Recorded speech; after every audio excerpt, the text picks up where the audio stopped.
Hello and welcome to this week's edition of the Glasgow Times News Podcast, normally recorded in our studio at the Bishopbriggs Media Centre, currently recorded from our volunteers' homes.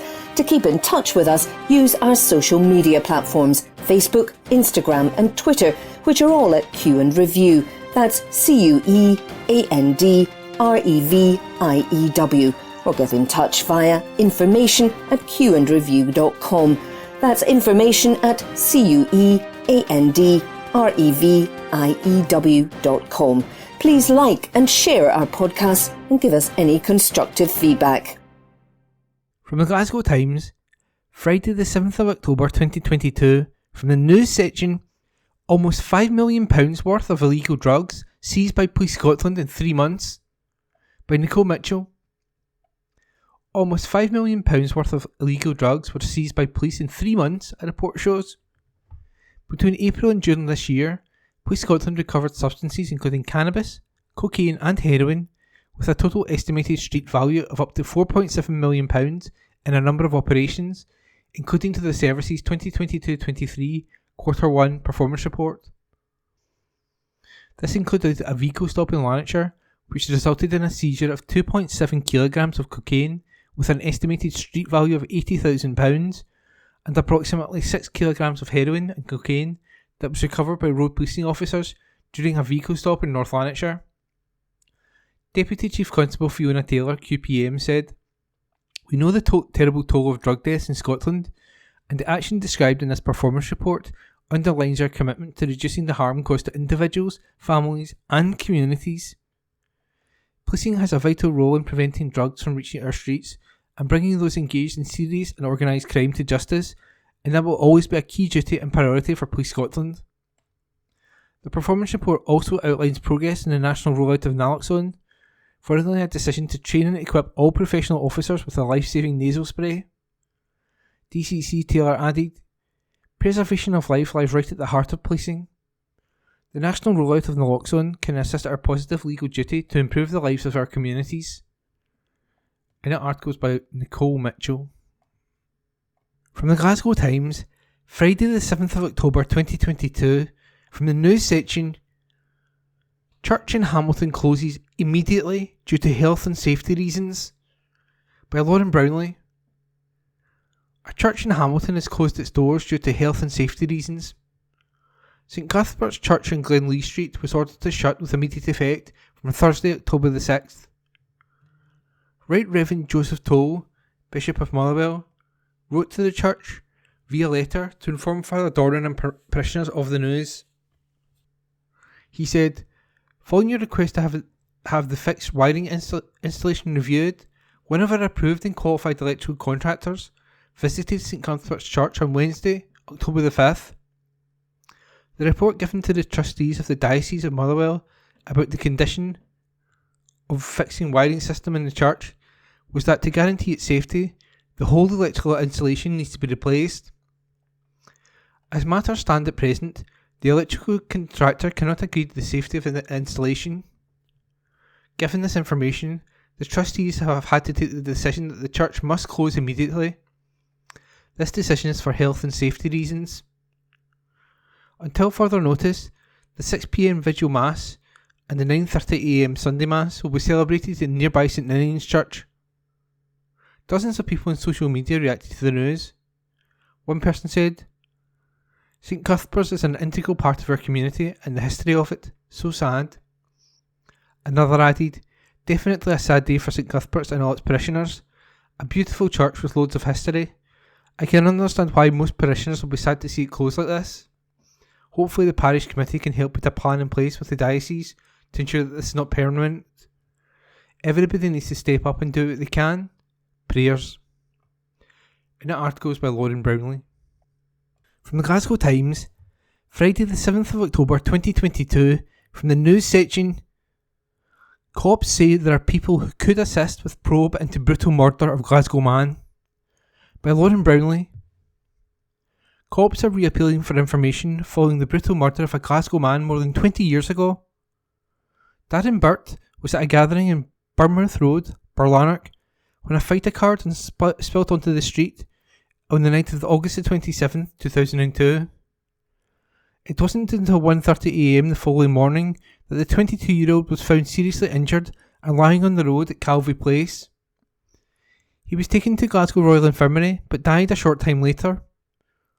Detectives say a number of people have come forward with information following previous appeals, but they believe there may be others who have not yet come forward.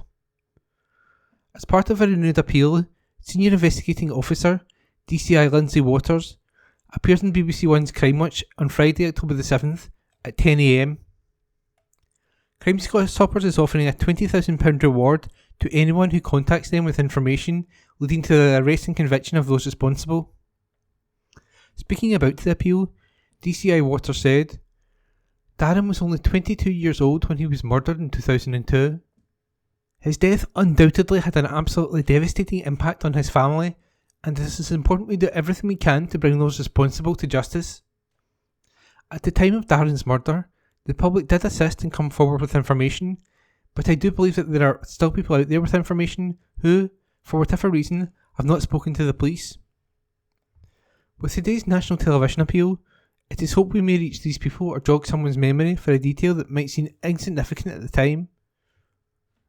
If anyone out there has information that could assist us in getting justice for Darren, I would urge them to pick up the phone, call police via 101 or Crime Stoppers on 0800 555 111 if you wish to remain anonymous.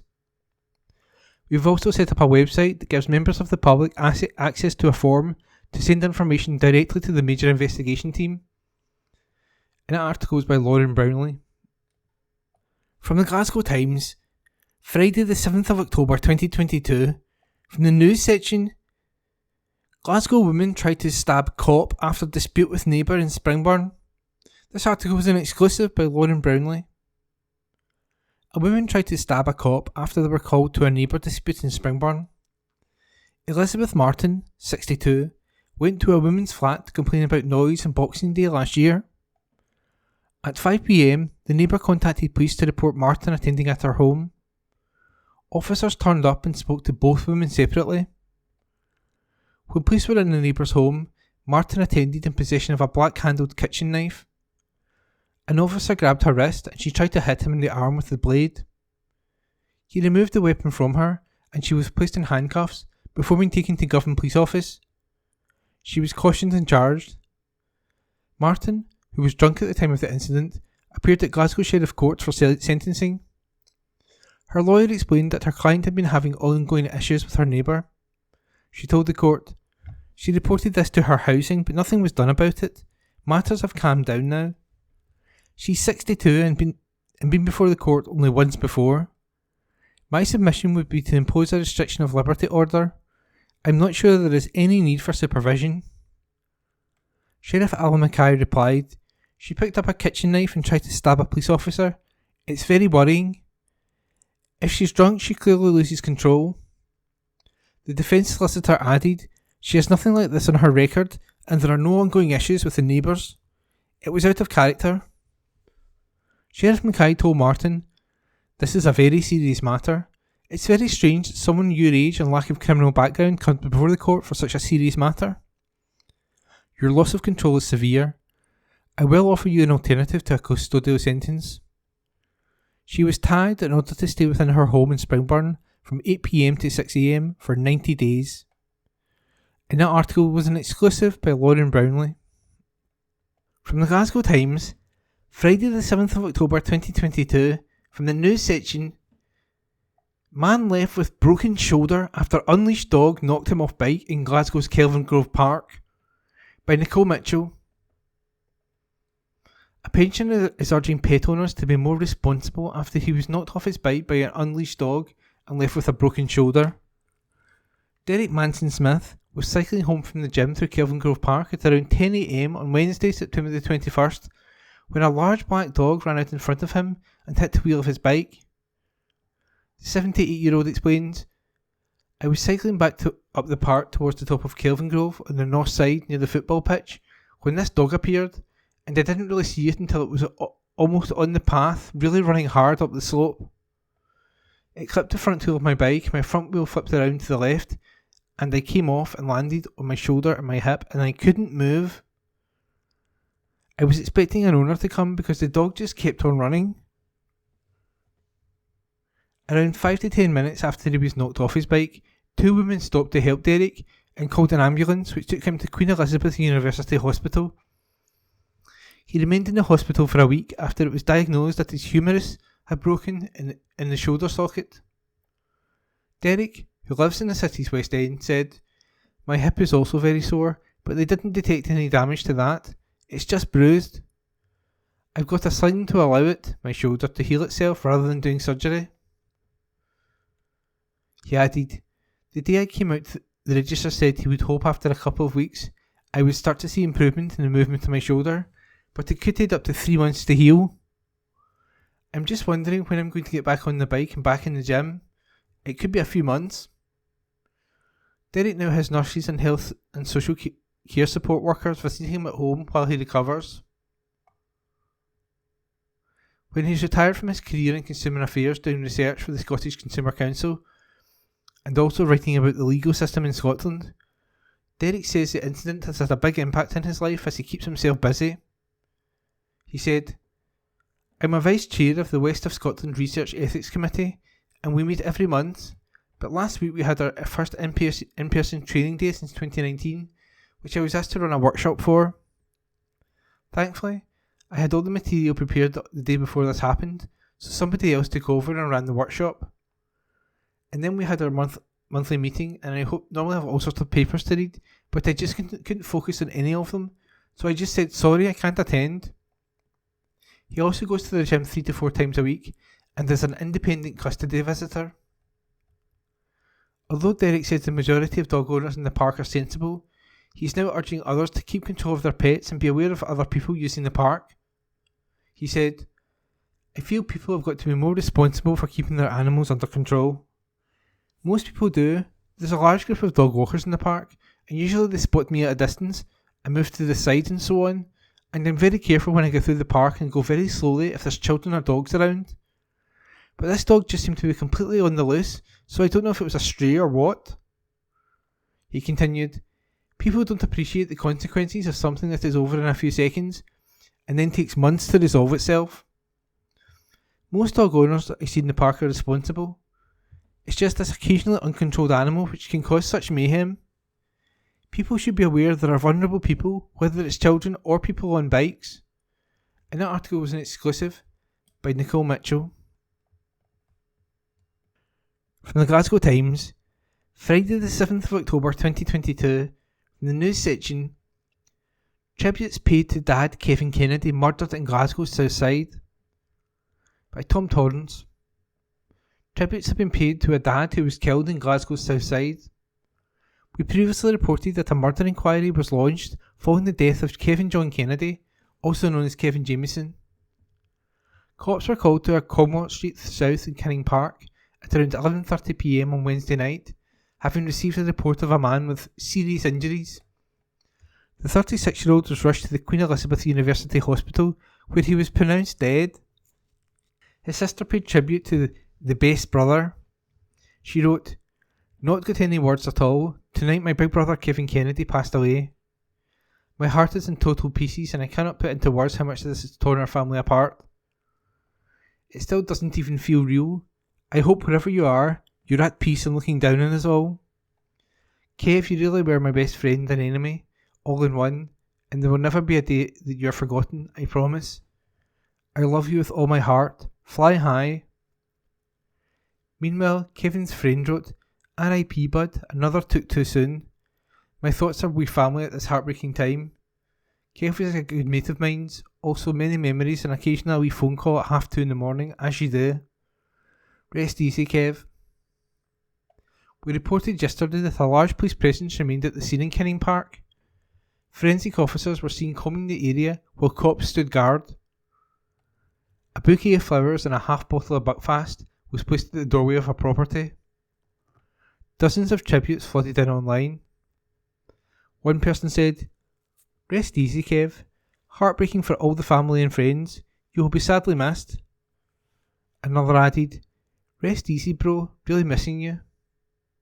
Someone wrote, "R.I.P. Kev. Fly high, my man." Cops have appealed for witnesses following the murder. Detective Chief Inspector Peter Sharp said, "We are working to establish the full circumstances of what happened, and our thoughts are with the family of Mr. Kennedy at this difficult time for them. If anyone saw anything or heard anything before or after the incident that might help with our investigation, I would urge them to come forward.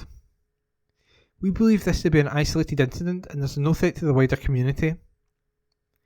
Anyone with information is asked to contact Police Scotland on 101, quoting incident number 3837 of Wednesday, October the 5th, 2022. Information can also be provided anonymously through Crime Stoppers on 0800 555 111. And that article was by Tom Torrance. Evening Times, October 6. Lifestyle. Glasgow artists' maps turn city streets and landmarks into art. Report by Anne Fotheringham. Some of Glasgow's most famous streets and buildings have been transformed into quirky maps by a Shawlands artist whose work is now in demand around the world. Natalie Tweedy's beautiful bespoke artwork highlight famous city landmarks and thoroughfares, and her prints, tea towels and tote bags have been snapped up by Glaswegians at home and abroad. She smiles.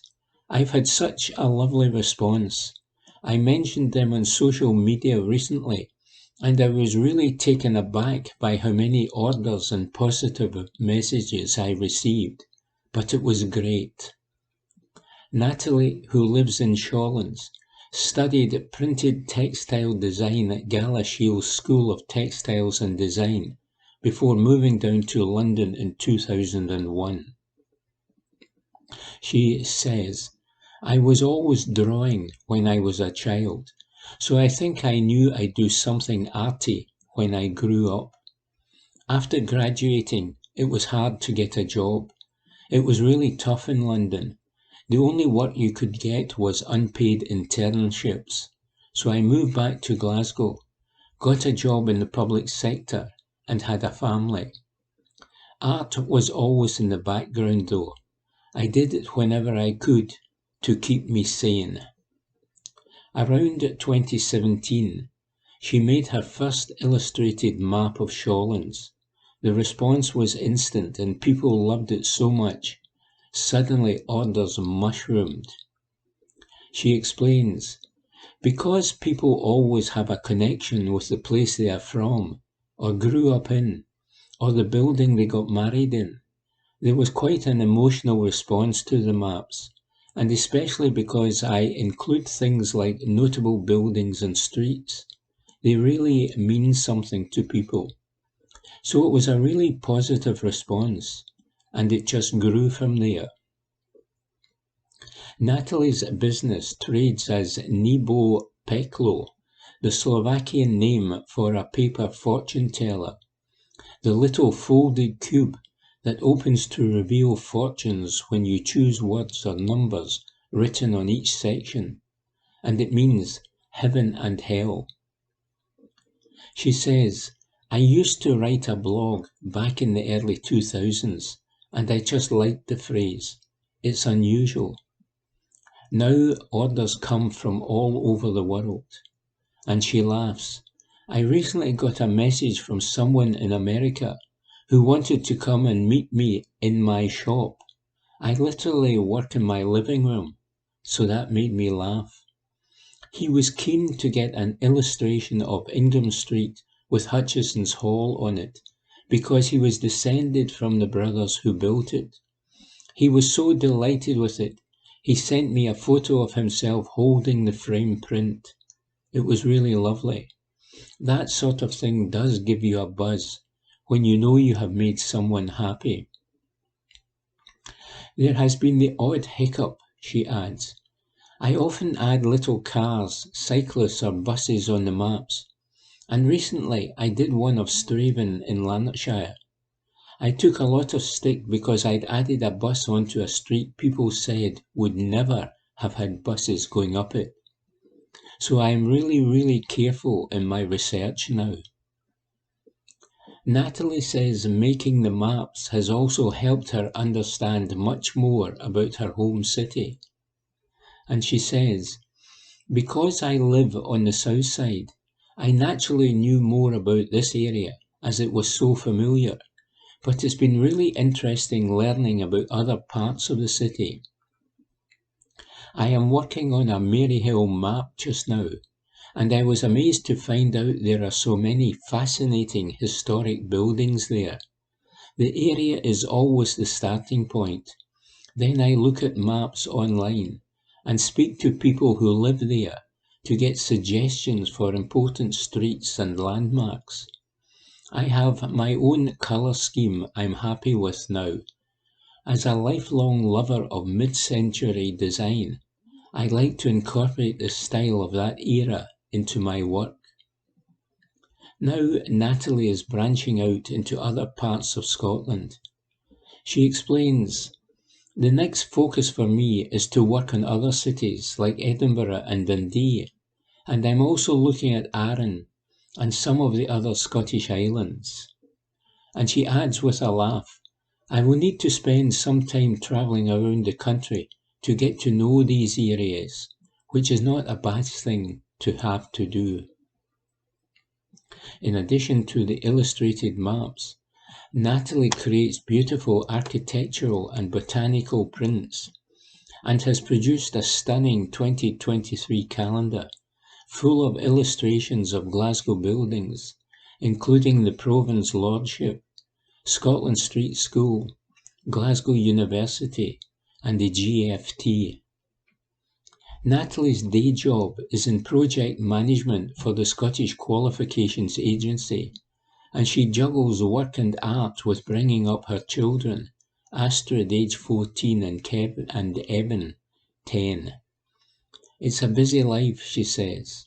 People ask me how I find time to draw, but drawing is my downtime. It is the thing I find most relaxing to do.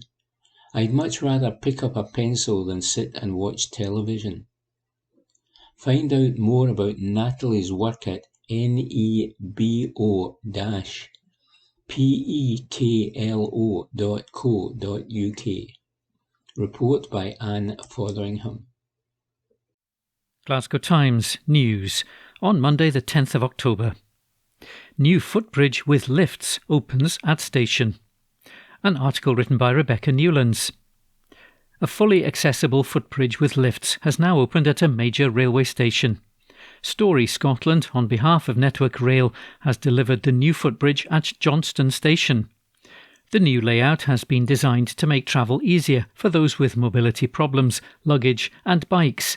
It takes station users from the entrance over the railway, and lifts are now in place to take people down to the platform level. Liam Sumter, Route Director at Network Rail Scotland, said, "We're delighted to have completed this investment in Johnston Station, and the new bridge and lifts will make the railway easily accessible to even more people in the local community." Scotland's railway is working closely with Transport Scotland to deliver access improvements at as many stations as possible so we can open up the network and create more travel choices for people across the country. The bridge has been funded by the Access for All scheme, designed to improve access at rail stations across the country. As well as at Johnston, footbridges are due to be installed at Annisland, Port Glasgow, Uddingston and Dumfries, with the programme at Croy nearly complete. Brian O'Hare, contract manager for Story Scotland, added, "The team worked round the clock to complete the scheme to improve access at Johnston Station. Collectively, we're proud to deliver such an important upgrade which gives residents and passengers the availability of new lifts and a footbridge, meaning that disabled and wheelchair users, the elderly, families with prams and pushchairs, and the many others who find it difficult to access the railway will have a much safer and easier time now." An article written by Rebecca Newlands. Glasgow Times News on Monday the 10th of October. Council takes a U-turn on a road closure that would have isolated a community. An article written by Esther Tanai. A decision to close a North Glasgow road was overturned after concerns emerged that it could isolate a community. Billsland Drive in Rockhill was due to be shut between October the 10th and October the 30th to allow works to be carried out. This meant bus service number 90, which is the only link between the area and Glasgow city centre, would have stopped running for 10 days. In response, locals took to social media to condemn the plans. One person said, "My mother-in-law needs that bus as she is in Rockhill. Luckily, she will have our help, but what about others? All for an unaffordable housing development." Another added, "Shocking, as for some people it's their only way to shops or visiting and getting visitors." A third comment read, "Will there be home services for our elderly and vulnerable people? Absolute disgrace of a situation." However, following a meeting called by local MP Bob Doris and Councillor Alan Gow, Glasgow City Council has decided to operate a contraflow system with temporary traffic lights instead. First Glasgow has also confirmed that the bus service will operate as usual. Bob Doris, MP for Maryhill and Springburn, said, "Billsland Drive is a vital route in and out of Maryhill, particularly for residents in Rockhill and Postle Park. The bus service through Rockhill is essential for residents, and this would have effectively been lost for 3 weeks. This is simply not acceptable." The withdrawal of the service would have impacted on many with older residents and those with mobility issues trying to access amenities such as supermarkets, as well as families whose children attend local schools who depend on the bus service. I absolutely agree with my constituents that closing the road for 3 weeks and at short notice was just not on. Isolating a community in this way was not an option. I'm pleased that following my intervention, along with Councillor Alan Gow, that common sense has prevailed and a contraflow system is now planned as opposed to a road closure. While we should never have been in this situation in the first place, I welcome the speedy resolution once it was brought to my attention. Although there'll still be some disruption, I'm relieved that an alternative plan has been adopted. A Glasgow City Council spokesperson said, "The road closure was initially granted to allow sewers to be installed for new homes being built in the area. Fresh information on the impact of the road closure on local bus services came to light in the last 24 hours, and we looked again at the traffic management arrangements in place for these works. Following discussions involving various stakeholders, the road will remain open, but temporary traffic lights will be installed to allow a contraflow system to operate. Drivers in the area should expect delays over the next 3 weeks and plan their journey accordingly."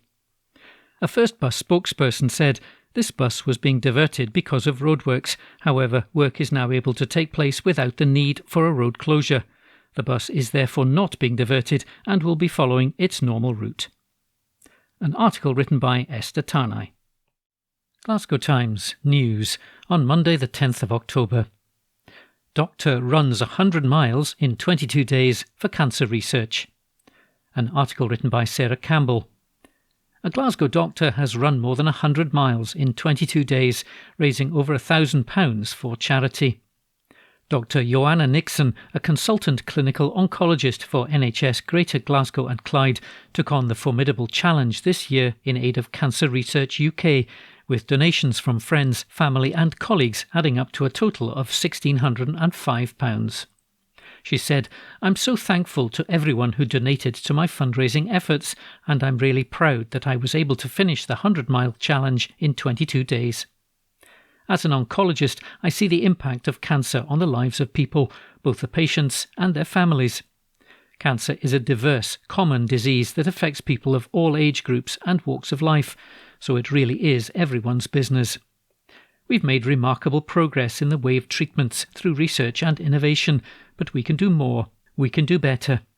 I used this challenge as an opportunity to raise awareness about cancer, discuss myths around this disease and fundraise for cancer research. As the new cancer innovation lead for the West of Scotland Innovation Hub, Joanna looks for new ways of using technology to improve the lives of patients in Scotland every day. The Hub, which is hosted by NHS Greater Glasgow and Clyde, supports health and social care innovation across the West of Scotland and addresses key challenges to improve health, social care and service delivery. Joanna said, "Cancer is undoubtedly a priority of the West of Scotland Innovation Hub's work, and my role is to help raise awareness, understand what is needed and how we can align the use of technology and innovative thinking to help improve patient care. The team is incredibly forward-thinking, with everyone bringing forward so many skills, offering access to an unrivaled level of knowledge and innovative ideas. As well as being a keen runner and dedicated doctor, Joanna is the author of the hugely popular Jack and Dr. Betty book series. The idea for the colourful characters came after a conversation with the youngest of her 2 sons during the height of COVID restrictions. She explained, "I wanted to be able to explain to my 4-year-old what COVID-19 meant in a way that he would understand. There's no better way in doing so in a story, so the story of Jack Wee Rabbit and Dr. Betty was born. Dr. Betty is a friendly cat who explains what COVID means and calms any worries. We're hardwired to connect through stories, and as a leadership coach, I teach the art of storytelling and crucial conversations in different settings, including with patients and families." An article written by Sarah Campbell. Glasgow Times News on Monday the 10th of October. First Minister says, "I detest the Tories, but wants to be a friend to Liz Truss." An article written by Stuart Patterson at the SNP conference. Nicola Sturgeon has said she detests the Tories and everything they stand for. The First Minister gave the response when asked whether Prime Minister Liz Truss was a friend or a foe. Ms Sturgeon said she would like to be a friend in areas both governments could work together on, but then went on to say she detests the Prime Minister's party. Her remark has caused outrage among Conservative politicians in Glasgow, branding it irresponsible. She was asked by the BBC's Laura Koonsberg in Aberdeen on day 2 of the SNP conference if Ms Truss was a friend or a foe, and whether she would prefer a Tory or a Labour government at Westminster. Ms Sturgeon said, "We're political opponents, but I've always tried to work with her predecessors, and I will try to work with her, so I would like to be a friend on the basis of the areas where we can work together constructively." Asked the same question about Keir Starmer, she said, "I worked very well with Keir Starmer over Brexit. I'm really disappointed that Keir Starmer has thrown in the towel on the European Union and no longer wants to take the UK or Scotland back into the European Union. If the question to me is would I prefer a Labour government over a Tory government, I detest the Tories and everything they stand for, so it's not difficult to answer that question. But firstly, being better than the Tories is not a high bar to cross right now. I think we need to see more of a radical alternative from Labour rather than just a pale imitation.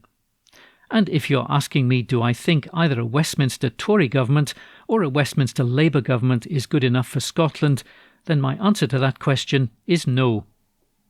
Annie Wells, Glasgow Conservative MSP, said, "The 'I detest the Tories' remark from Ms Sturgeon is irresponsible language from someone in her position, with up to 1 in 4 Scots backing the Scottish Conservatives in the last Parliament election. It reveals a nastier side to the First Minister, one that thrives on dividing this country." Adam Tompkins, ex-Glasgow MSP, said, "I've written before about how Ms Sturgeon masks her hate and about how that mask slips with increasing frequency as the long years of government take their toll. Today it slipped again. It's highly revealing." Later, the First Minister said, "I was talking about Tory party policies and values that for much of my life have done real and deep damage to communities and individuals. I detest everything the Tories stand for, the Tory party and the policies. I was not talking about individuals. I was not talking about people who vote for the Conservative Party." Asked did she regret her choice of words, she said no.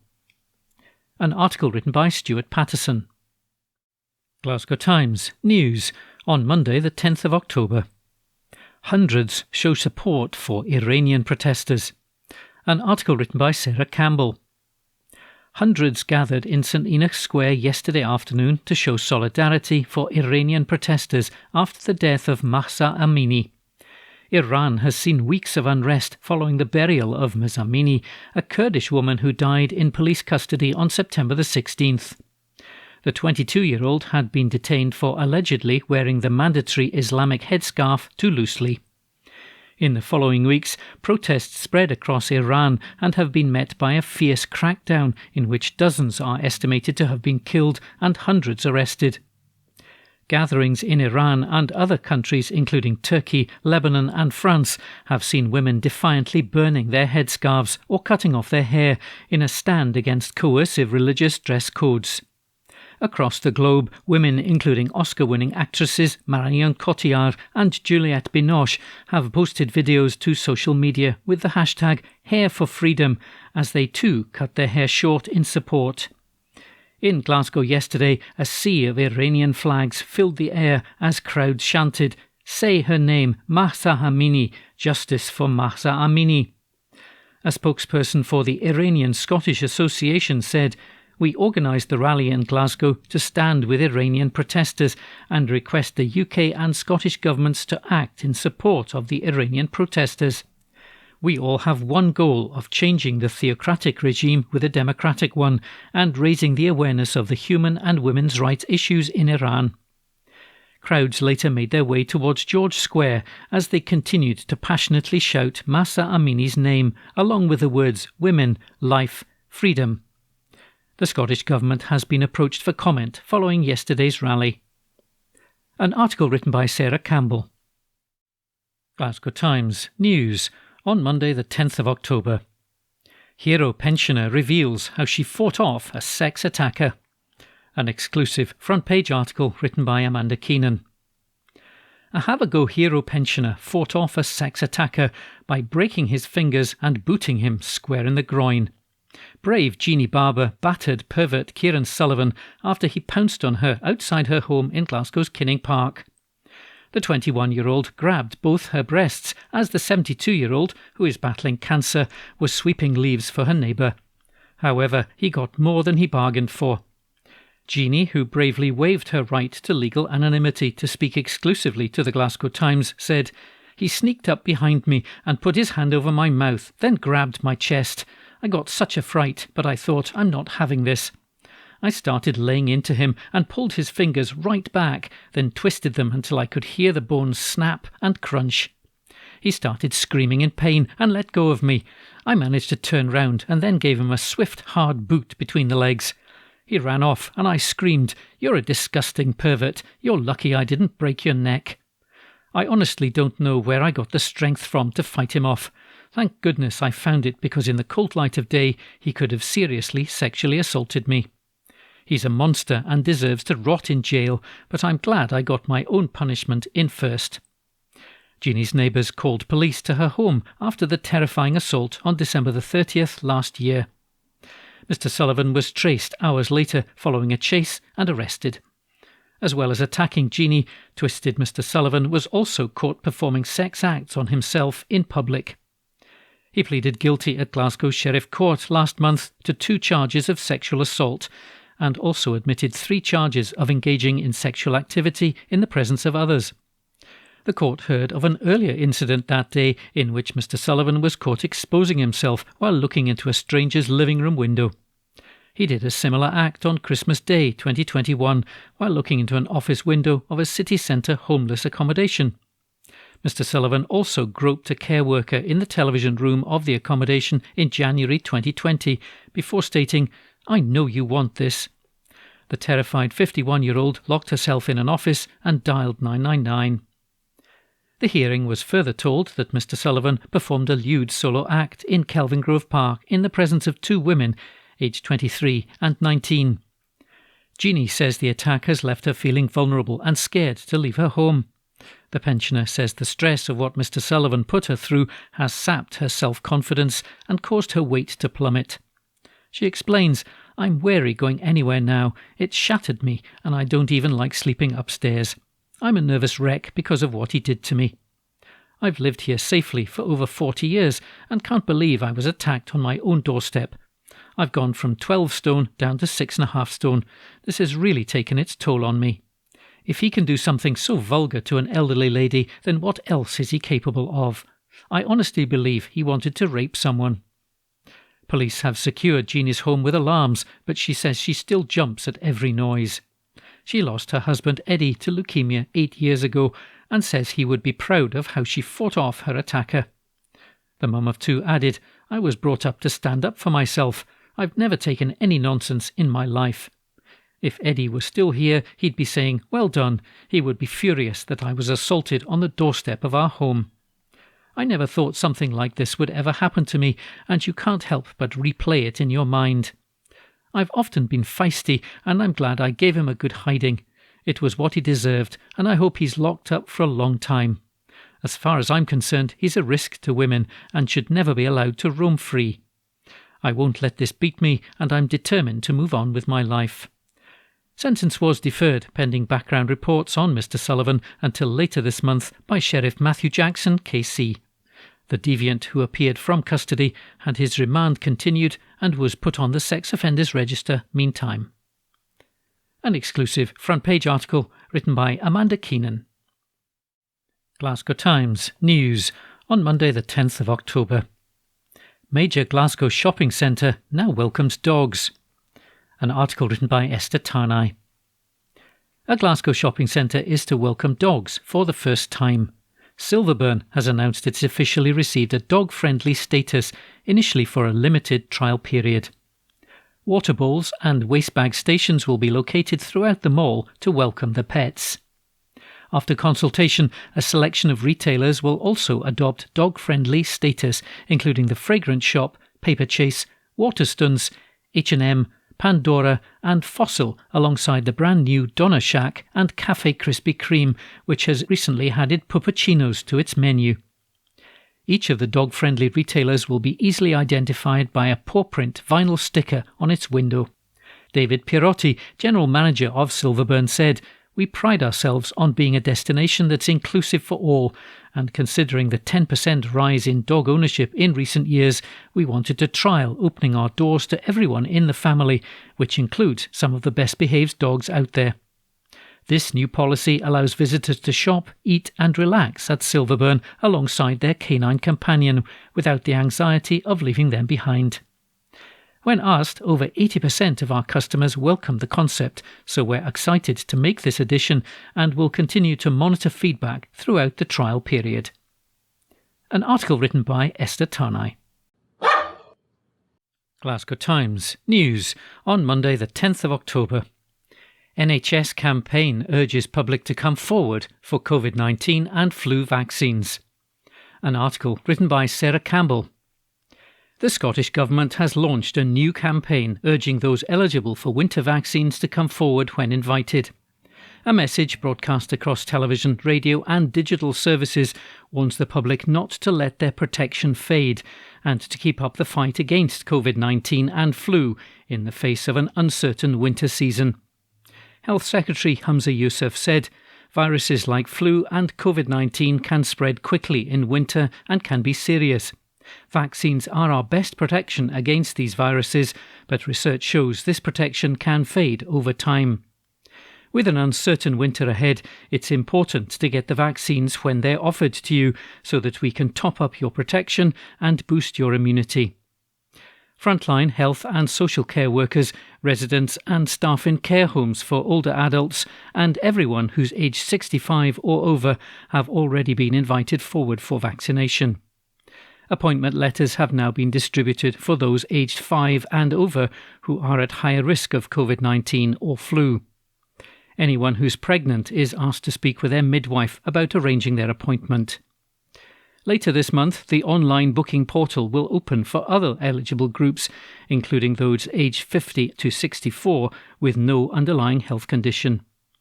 Carers and those who live with a person with a weakened immune system can also book their appointment online or by phone. An article written by Sarah Campbell. Glasgow Times News on Monday the 10th of October. Ex-wife and victim's family fear extent of killer's crimes will never be known. An article written by Sarah Campbell. The family of one of serial killer Peter Tobin's victims and his ex-wife have shared their fears that the true extent of his crimes will never be known. Mr. Tobin, who was 76, died on Saturday in the Royal Infirmary of Edinburgh after becoming unwell at His Majesty's Prison Edinburgh, where he was serving life sentences for 3 murders. Detectives had long suspected Mr. Tobin had more victims and hoped he would give up his secrets before he died. Ultimately, he refused to share information with police as he lay on his deathbed. Lindsay Brown, the sister of Vicky Hamilton, said her family was torn apart by the disappearance of the 15-year-old in 1991. Her body was found 17 years later, buried in the garden of Mr Tobin's former home in Margate in Kent, alongside 18-year-old Dinah McNichol, who was murdered in the same year as Vicky. Speaking on BBC Radio Scotland's The Sunday Show, Miss Brown, who was 6 when her sister disappeared, said, "It's been horrendous. It's ripped the family apart." Obviously, all the years not knowing what happened to Vicky and not knowing where she could be if she was still out there. That affected us, not having that closure. It was a sense of relief to finally get closure, as family members were finally able to say their goodbyes, Ms Brown said. However, she's shared her concerns that others might not be able to do the same. She said, "The only thing I feel about Mr Tobin's death is, did he have more victims? And now he's gone, are there other families out there that aren't going to get that closure that we got because he's no longer around to tell the tale? I was hoping that when he was diagnosed with cancer that he would maybe come out and tell people what he did if he did have any kind of remorse. But he's clearly not the type of person that's got any. All I feel is that if there have been other victims, and I know this speculation, they might not know what's happened to their loved ones." Kathy Wilson, the killer's ex-wife, said on Saturday that she was relieved to hear news of his death, but also fears that his suspected victims' families may never find answers. The 52-year-old said, "Everyone knows there were other victims, and he could have made all the difference in the world to grieving families who still don't know for sure what happened to their loved ones." An article written by Sarah Campbell.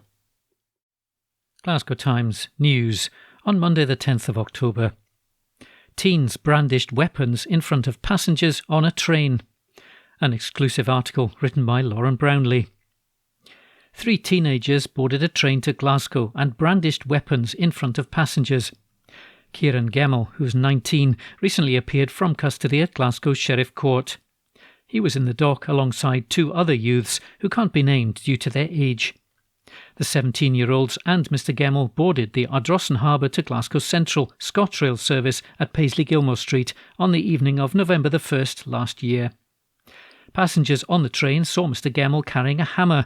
Meanwhile, the other 2 youths had a Buckfast bottle and a baseball bat. After the doors closed and the train moved away, the 3 of them started banging on the windows and brandishing the weapons. Police on duty within the station became aware of the commotion. They saw the trio in possession of the items as the train pulled away. The officers notified the control room and passed a description of them. Someone on the train also contacted the police to report people carrying weapons. Other officers were told that the train was heading to Glasgow Central and attended immediately, arriving at platform 10, where they were joined by more police officers. When the service arrived, an officer drew his taser and activated the red dot. He told Mr Gemmell to kneel down and he was handcuffed. Passengers told police he had been in possession of a hammer, but it had been hidden behind a seat. The other 2 teens were also arrested, and passengers said a baseball bat had also been hidden. Police recovered the weapons. The trio were then taken to London Road Police Office. Mr Gemmell's lawyer told the court he isn't going anywhere due to an alleged conviction. The other 2 teenagers also have other cases pending. Sheriff Alan Mackay told them there is an alternative to custody. They were ordered to carry out 150 hours of unpaid work and be under social work supervision for 1 year. Meanwhile, Mr Gemmell was sentenced to 180 days in prison. Sheriff Mackay told him, "Your circumstances are different." An exclusive article written by Lauren Brownlee. Glasgow Times News on Monday the 10th of October. Travel warning as ScotRail strikes continue to impact Glasgow trains. An article written by Sarah Campbell and Catherine Hay. ScotRail has warned passengers of further widespread travel disruption across its network as railway strikes continue. Members of the RMT union will take part in 24-hour industrial action today over an ongoing pay dispute with the nationalised train operator. It means a very limited number of ScotRail services will operate on a very limited number of routes. Passengers have been warned to only travel if they really need to, and to consider alternative options where possible. Trains will only run between 7:30 a.m. and 6:30 p.m. between Mulgai and Edinburgh via Bathgate, that's 2 an hour, and 1 train an hour between Glasgow and both Lanark and Larkhall. A large proportion of ScotRail's employees are members of the RMT, including in conductors, ticket examiners, hospitality, station staff, engineering depot staff, train presentation, supervisors, resource coordinators, and CCTV operators. Last Thursday, the union rejected ScotRail's latest pay offer of 5%, which the train operator had tabled in a bid to avert strike action. Mick Hogg, RMT Scottish organiser, described the latest pay deal as a kick in the teeth offer, saying it goes nowhere near the cost of living crisis and constitutes a pay cut. He said the union remains available for talks to continue. The dispute is separate from the RMT's unresolved deal with Network Rail, which has seen disruption across the whole Great Britain railway network on a number of days since July. Members took part in strike action over the weekend, causing significant disruption to train travel both north and south of the border. The RMT has also advised ScotRail that its general grades members will take part in an overtime and rest day working ban as part of action short of a strike from Friday, October the 14th, which will have some impact on the train operators' services until the dispute is resolved. Phil Campbell, ScotRail's head of customer operations, said, "We're really disappointed that the dispute with the RMT has reached this outcome, given the strength of the improved pay offer ScotRail made. This strike action does nothing for the railway's recovery at this fragile time. It'll severely impact our customers and it'll also cost our staff through lost wages." He said that ScotRail remains open to resolving this dispute. A Scottish Government spokesperson said, "We absolutely respect the democratic right of union members to take industrial action, be that in Scotland or elsewhere, and we know there have been constructive discussions between ScotRail and the Scottish representatives of RMT members, unlike negotiations elsewhere in the UK at present. So it's really disappointing that Scottish members are being denied the opportunity to vote on a new Scottish deal. We call on the RMT's national executive to suspend the ScotRail action in favour of a members' referendum on the revised pay offer, an offer which is self-funded, fair and affordable. ScotRail workers should be given the opportunity to decide for themselves. In accepting this deal, one similar to that already enjoyed by members in other unions in Scotland, many railway staff would be better off at a time of increasing pressures on household budgets." An article written by Sarah Campbell and Catherine Hay. Evening Times, October 10. Opinion. Martha Wardrop says, "We must deliver the bus services that the city needs." We have to support bus travel across Glasgow in response to the cost of living crisis and in a way that reduces the number of car journeys. Buses are the most flexible form of public transport, and they can be adapted with new routes established to meet changing demands from bus passengers. Also, buses have the lowest carbon footprint per passenger of any form of public transport. It is possible for one bus to replace 30 cars on our road network. There are massive environmental benefits to be had, not only by reducing the number of unnecessary car journeys, but by helping to ease traffic congestion. Whilst buses are the most widely used form of public transport, there are significant barriers to catching a bus, highlighted in surveys of bus passengers, which includes journey times, reliability and cost. The rollout of free bus travel to young people across Scotland has helped individuals and their families to cope with the cost issues. It is reported in a recent study that over a third of respondents intend to make use of the bus for 5 days per week or more. The provision of free bus journeys has provided financial support for young people at a vital time. It is helping hard-squeezed families when household incomes are very stretched with skyrocketing energy and food prices. It is essential that the Council keeps putting out the message that using the bus is safe and free for young people. We need to ensure that there is investment in bus routes. Bus services must deliver better connections across Glasgow's communities for the many more people choosing bus travel. The established free bus travel schemes for disabled people and over 60s have already helped retain their independence and confidence. The extension of free bus travel to young people is helping to shift attitudes towards public transport and is a huge step forward in encouraging social mobility.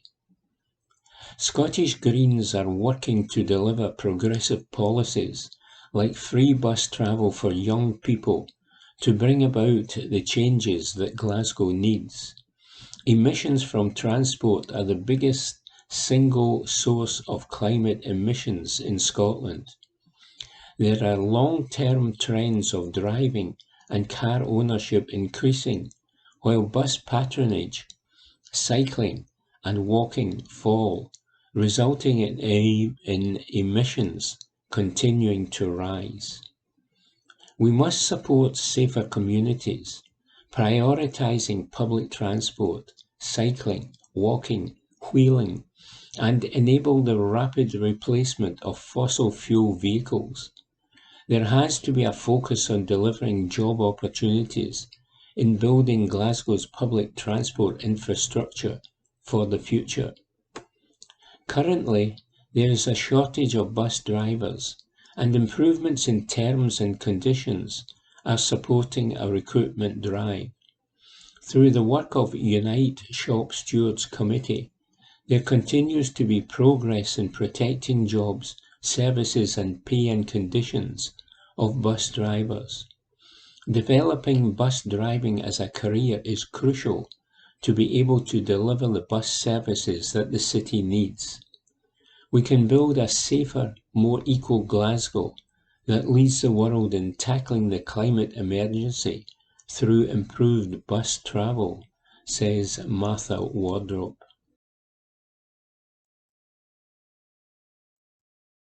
Evening Times, October 10. Lifestyle. Glasgow was on the right side of history over Nelson Mandela support, says former Lord Provost. Report by Deborah Anderson. Michael Kelly remembers the moment he met Nelson Mandela in Glasgow when he arrived to accept the freedom of the city.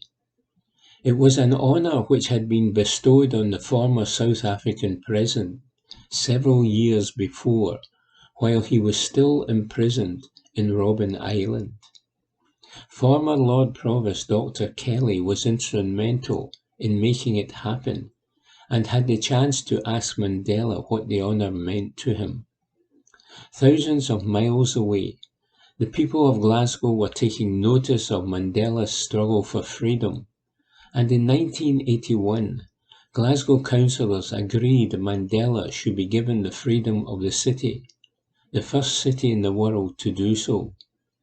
8 years later, he visited Glasgow to thank the people after being released from prison in 1990. Crowds cheered and greeted him in George Square, just a stone's throw from Nelson Mandela Place, which had been renamed after him in 1986. As campaigners launch a final push to reach their fundraising target of £150,000 to create a statue of Mandela in Glasgow, Dr. Kelly recalled how the connection with the city came about. The original proposal came from the Glasgow City Labour Party, who wrote to me at the council to suggest Mandela was a man who would be suitable to be given the freedom of the city, remembers Dr. Kelly. I read up about him before making a decision, and his struggle was something I thought Glaswegians would associate with, and that we should support it. The Labour group approved it, and it was agreed that he was a man to present the freedom to. I wrote to the South Africa government to say that Glasgow had done this, and could I travel to Robben Island, but I knew this would be refused. Instead, we chose a time to present it to an African nation, and Nigeria was chosen, as it was the most populous African country. It coincided with the wedding of Prince Charles and Lady Diana, and I knew there would be a number of heads of state and Commonwealth representatives here when we decided on the date in August. At Glasgow's City Chambers, Nigerian Vice President Dr. Alex Ekwume, a graduate of the University of Strathclyde, accepted the honour which was to be held for Mandela until he was released. Dr. Kelly, who launched the Glasgow's Miles Better campaign for the city in the 1980s, added, "We had 16 Commonwealth countries represented, and I was astonished. I didn't realise what we had done was so important, and affirmed Glasgow's decision was the right one." The former Lord Provost remembers there was opposition at the time, with Conservative councillors objecting to the move, as Mandela was viewed as a terrorist, and he described it as very much a Labour Party initiative. Dr. Kelly met Mandela privately when he came to Glasgow on October 9, 1993. He said, "I remember he was very sensitive and statesmanlike. He spoke in a very old-fashioned way. Maybe that was a reflection of his years in prison. He was much more formal than I expected. I asked him, did he know about what was doing here in Glasgow? He said he knew through the grapevine, and that it did bring them hope. They were given the impression that no one cared about them, and no one was interested. But he was heartened and encouraged that people had not forgotten about him." Glasgow took further action when St George's Place was renamed Nelson Mandela Place, which was the home of the South African consulate at the time, which was among several organisations and businesses which refused to adopt the new name. This week, the Nelson Mandela Scottish Memorial Foundation, NMSMF, launched a crowdfunder appeal to raise the remaining money required to create a statue of Mandela in Scotland. The crowdfunder, Scotland's Mandela Statue, Make It Happen, will be running during Black History Month in October to raise the remaining £20,000. A large granite block has been sourced from South Africa and will be finished in Aberdeenshire to create the plinth for the statue to be sited in Glasgow's Nelson Mandela Place. Planning permission has been received, and trial trenches will be dug during October to check for any underground services not discovered by earlier radar surveys. When the remaining money is raised, a competition for the sculpture will be launched.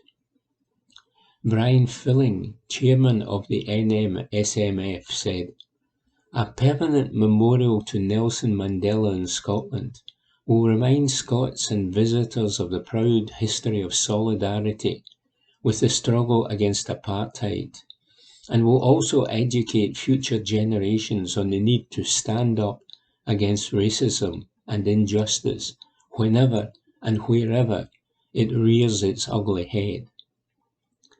Dr. Kelly is supportive of the bid for a statue of Mandela in Glasgow and believes it is essential. He said, "Statues are controversial at the moment, but they tell a city's history, its rights and its wrongs. It would be a statue to Mandela, and his struggle for freedom and human rights, and is important to remember for future generations. Mandela had a 27-year struggle for freedom. Glasgow played a small part, I think. We were on the right side of history. I am very proud of that. Report by Deborah Anderson. From the Glasgow Times, Tuesday the 11th of October 2022, from the news section, cops tape off road in Paisley as man rushed to hospital with serious injuries. Report by Lauren Brownlee. A man was rushed to hospital after being seriously hurt during an alleged disturbance in Paisley last night. Cops were called to Renfrew Road at 7:30 p.m. and taped part of it off to carry out investigations. A 48-year-old man was taken to the Queen Elizabeth University Hospital with serious injuries. He is now described as being in a stable condition. Traffic was still being diverted away from the area at 9:30 p.m. A 45-year-old woman was arrested and charged in connection with the incident. Cops say she is due to appear at Paisley Sheriff Court today. A Police Scotland spokesperson said, "We were called around 7:30 p.m. on Monday, October the 10th, to a report of a disturbance in Renfrew Road, Paisley. A 48-year-old man was taken to the Queen Elizabeth University Hospital with serious injuries, where his condition is described as stable. A 45-year-old woman was arrested and charged in connection with the incident and is due to appear at Paisley Sheriff Court on Tuesday, October 11th, 2022. And that was a report by Lauren Brownlee. From the Glasgow Times, Tuesday the 11th of October 2022. From the news section, former foster carers receive Western Bartonshire's Citizen of the Year Award by Catherine Hunter, local democracy reporter. Two former foster carers who set up their own charity to help children in care feel at home have been crowned Western Bartonshire's Citizen of the Year. Bags Full of Love, set by Fiona and Leanne Hennerby, provides a bag of home comforts to young people moving into a new house while making the experience less daunting. The backpack provides age-appropriate items including clothing, small toys, comfort items and also personal hygiene supplies. The charity's aim is that no young person arrives in a new setting without items of their own, allowing them to start the placement with some dignity and pride. Speaking at the Provost Civic Awards event on Friday evening, where the duo received a standing ovation, Fiona said, "We started the charity after being foster carers for several years and seeing children come into care with literally the clothes they are standing in, and we just wanted to make a difference. It is very emotional making up the bags because you know it is probably the worst day of these children's lives, and having this bag is a wee bit of hope for them." Leanne added, "We've seen kids with next to nothing they could call their own, so we decided we could look into providing something for them to give them a wee bit of dignity when they are put in this situation. We don't want to see the look in kids' faces when they open the bag, but we do hear how happy they were from key workers, social services and schools, and that means so much to us." Earlier in the night, the charity also picked up an award for Community and Voluntary Team Champion at the celebration in Clydebank Town Hall. Provost Douglas McAllister congratulated the pair and said they were extremely deserving of the title. He said, "Moving away from everything you know must be an extremely frightening experience, and these bags make sure any young person going through this not only has some items to call their own, but also reassures them that they are not alone.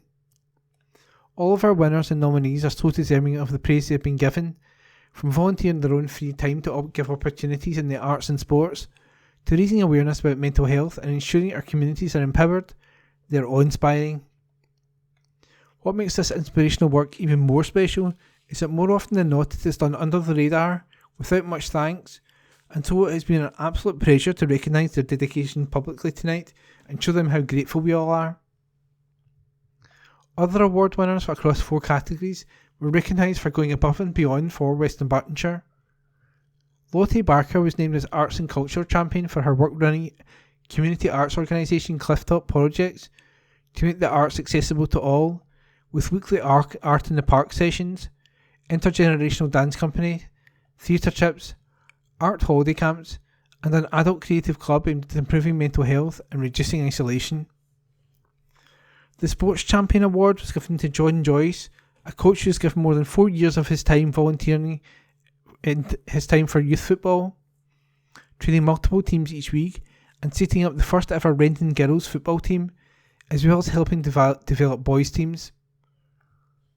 In the community and voluntary champion individual category, Colin Hay was named winner for being the driving force behind Linvale Community Group, volunteering his time to encourage ideas to improve the area, including organising litter picks and a successful community gala day.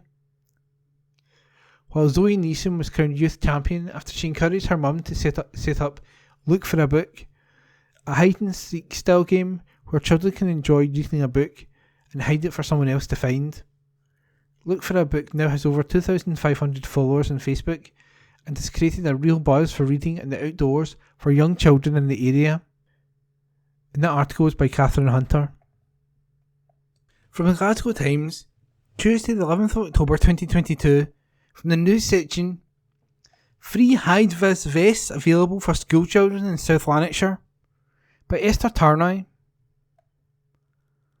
Children in one South Lanarkshire area can receive high-vis vests to help them stay visible as the nights gets darker. Homebuilder Miller Homes is donating the items to pupils in Broomhouse on a first-come, first-served basis.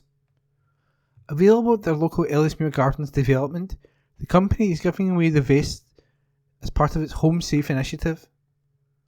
They hope the bright yellow clothing will ensure local children are visible to drivers whether they are walking, cycling or scooting to school. The vest can be collected from Thursday to Monday 10:30am to 5:30pm. Lewis Caldwell, Regional Sales Director for Miller Homes West, said, "Getting to and from school is such an important part of a child's daily routine, and being active whilst doing it is great for their mental and physical well-being. Our Home Safe initiative is designed to help children to be as safe as possible on those journeys, educating them on the importance of being visible to other road users, which will instill good safety habits for years to come. For more information, check out www.millerhomes.co.uk." And that report was by Esther Tarnoy. From the Glasgow Times, Tuesday the 10th of October 2022, from the news section, Primark children's products recall over unsafe amount of leads. Report by Joshua Serrell. Primark is recalling a number of children's products as they've been found to release trace amounts of lead and formaldehyde. The levels emitted by the plates are higher than the EU regulation permitted levels. Primark has issued a recall of its Winnie the Pooh plate, bunny character wooden plate, bear character wooden plate and rainbow wood plate. In a statement, the store said the products do not meet the Primark usual high standards for safety. The products can be returned to Primark for a full refund without proof of purchase or a receipt. A Primark spokesman said, "It has come to our attention that the Primark children's dining products, Winnie the Pooh plate, bunny character wooden plate, bear character wooden plate and rainbow wood plate do not meet the Primark usual high standards for safety. The products have been found to release trace amounts of lead and formaldehyde at levels higher than EU regulation permitted levels. The products have been on sale in our stores in the UK from October the 7th, 2021, bunny character wooden plate and bear character wooden plate, May 29th, 2022, Winnie the Pooh plate and rainbow wood plate. With the safety of our customers at the forefront of our minds, we are conducting a voluntary recall and invite you to return these products to any Primark store in the UK for a full refund. You will not be required to provide proof of purchase or a receipt in order to receive a refund." And that report was by Joshua Serrell. From the Glasgow Times, Tuesday the 11th of October 2022, from the news section, exclusive, Argyll sex health medic Christopher Valentine investigated. This article is by Helen McCardle, health correspondent. A sexual health medic previously sanctioned for taking illicit pictures of vulnerable patients at an addiction clinic in Glasgow is now being investigated over allegations of inappropriate behaviour towards 6 patients in Argyll.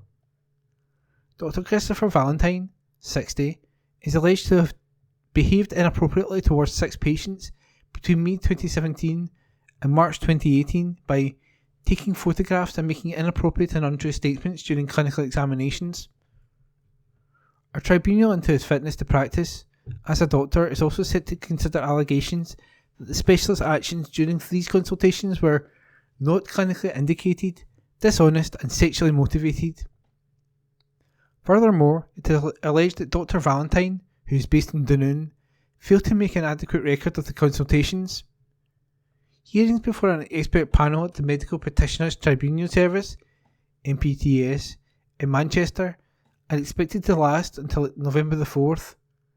The MPTS considers evidence about alleged misconduct by doctors who have been investigated by the General Medical Council, the regularity body for doctors.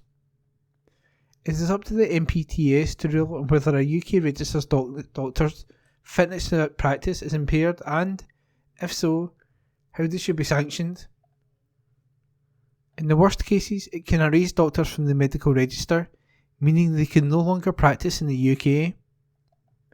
The latest case is the third time Dr. Valentine, an expert in HIV and sexual health medicine who qualified at Leeds University in 1986, has faced investigation over his conduct as a doctor. A previous tribunal heard that in 2002 he had taken photographs of the genitalia of 12 patients, men and women, which he said were for educational purposes. This resulted in him being ordered before the GMC in 2006, where he was warned that his actions were inappropriate and breached his patients' privacy and dignity. However, the disciplinary panel said it did not amount to serious misconduct. The MPTS service was founded in 2012 following the recommendations of the Shipman Inquiry, which has called for the creation of a fitness to practice adjudication body which would be independent of the GMC. In 2015, Dr. Valentine appeared at an MPTS tribunal for the first time after concerns were raised that he had taken and stored photographs of patients and personal devices, including his home computer, without their consent. At the time, Dr. Valentine had been working 3 days a week as a medical officer with the Glasgow Addiction Services (GAS) unit of NHS Greater Glasgow and Clyde, with the rest of his time spent in private occupational health clinics. The tribunal heard that, during a staff night out in April 2013, 2 colleagues found a picture of a semi-naked man's groin on his iPod Touch. Dr. Valentine said it showed a parent's heroin injection site and that he had kept the image for teaching purposes. The discovery prompted an internal investigation into Dr. Valentine's photographing of patients at the addiction service, with a police probe also launched, though no charges were brought. At the subsequent MPTS tribunal in 2015, Dr. Valentine admitted he had used his personal iPod to take around 53 photos of at least 2 GAS patients between January 2012 and April 2013. The tribunal heard that some of these photographs, which were mainly images of drug injection sites and various parts of the body, had been taken without adequate consent, and that some were later transferred from his iPod onto his home computer. In one case, a female patient's face was visible, making her identifiable. The tribunal found that he had then allowed 2 nurse colleagues to view the images held on his phone, without any clinical reason or academic purpose for doing so, during a leaving party dinner at a restaurant. One of the nurses had been browsing the picture gallery in Dr. Valentine's iPod, looking at images of his cats and a pet goat he kept in a small holding, when she came across the half-naked man. She told the tribunal that she had been so shocked that she drew a sharp intake of breath, which attracted Dr. Valentine's attention, at which point he reassured her it was an injection site image. In its determination in the case, the MPTS panel told Dr. Valentine that it accepted many of your explanations for why you took the photographs, for instance potentially for teaching purposes, and there is no suggestion that the photographs are in any way for an improper purpose. Dr. Valentine avoided suspension and was instead subjected to a 36-month supervision order. He went on to work for an occupational healthcare provider, evaluating and advising patients and their employers on fitness for work. In April 2018, an MPTS review panel revoked the supervision order, stating that Dr. Valentine now fully appreciates the gravity of his offence and that there was no evidence that he had reoffended. And that article was an exclusive by Helen McCardle. Evening Times, October 12. Opinion. Nicola Sturgeon says, The Scottish Government will use its powers to help those most in need. It was a real pleasure to be in Aberdeen at the weekend for the SNP's annual party conference, our first in-person conference since 2019. It was great to see many faces old and new, but most importantly, to have the opportunity for an open and frank discussion about the cost of living crisis, the responsibility of me and my government to help people through it, and, of course, the democratic future of Scotland. The future is more uncertain than ever under the chaotic Tory government at Westminster, who have, within a matter of weeks, introduced policies which have sent the pound plummeting to record levels, brought the pension market to the brink of collapse, and caused mayhem in the markets with the reckless decision to borrow billions of pounds to fund tax cuts for the richest. The truth is that the massive handouts for the wealthy at the expense of everyone else do absolutely nothing for the economy. Instead, those Westminster policies turbocharge inequality and force people into poverty. In contrast, the Scottish Government I lead will continue to use our powers and resources to help those most in need in our collective interest. Already in Scotland, we have used our powers to introduce a brand new social security system based on fairness, dignity and respect. It has meant that we can introduce help and support to those of the lowest incomes, like the Scottish Child Payment. That payment started for under sixes at £10 per week per eligible child. In April, we doubled it to £20. In less than 5 weeks, we will increase it again to £25 per week and extend it to families with children up to age 16. And, as we announced on Monday, the Scottish Government will also double the December bridging payment, which was introduced in 2021 ahead of the extension of the Scottish Child Payment from £130 to £260. Families of an estimated 145,000 children will benefit from this extra support over winter to help with cost of living pressures, backed by Scottish Government investment of almost £20 million. This is just one example of the real difference we can make with the limited powers of the Scottish Parliament. But we want to go even further with the full powers of independence at our disposal. Over the weekend, the SNP set out our vision for a better future for Scotland, one in which we can renew our relationship with the other nations of the United Kingdom and protect the partnership on which it was founded, a voluntary partnership of nations.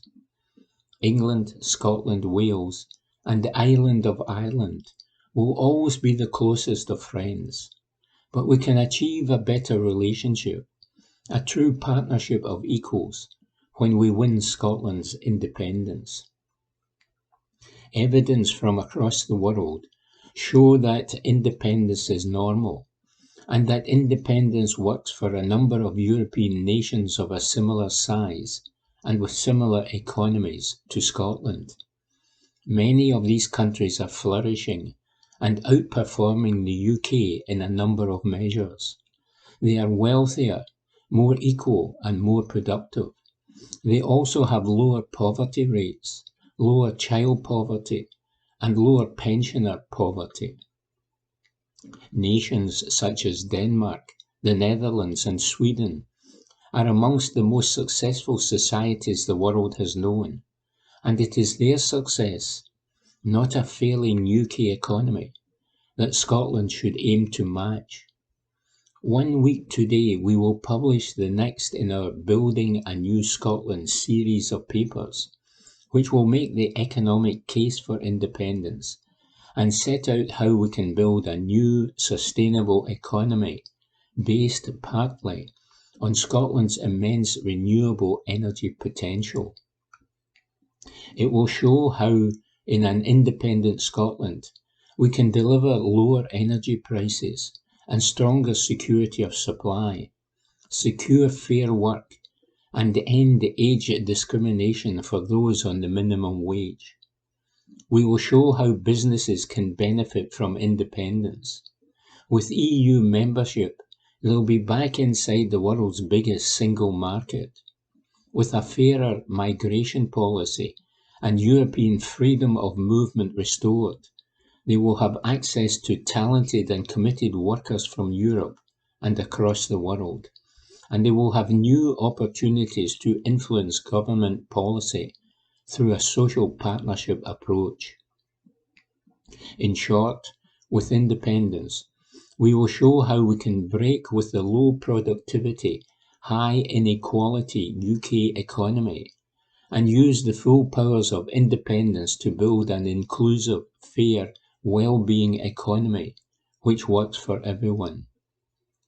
Although it was great to be back in Aberdeen for a few days for the SNP conference, closer to home in Glasgow, I was delighted to see that a neighbourhood in my own constituency has been voted one of the coolest in the world by Time Out magazine.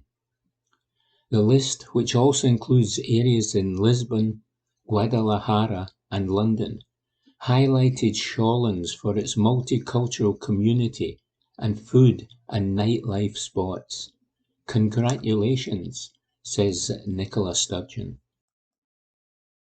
And that was this week's Glasgow Times News podcast, normally recorded in our studio at the Bishopbriggs Media Centre, currently recorded from our volunteers' homes with the publisher's kind permission. Thanks for listening.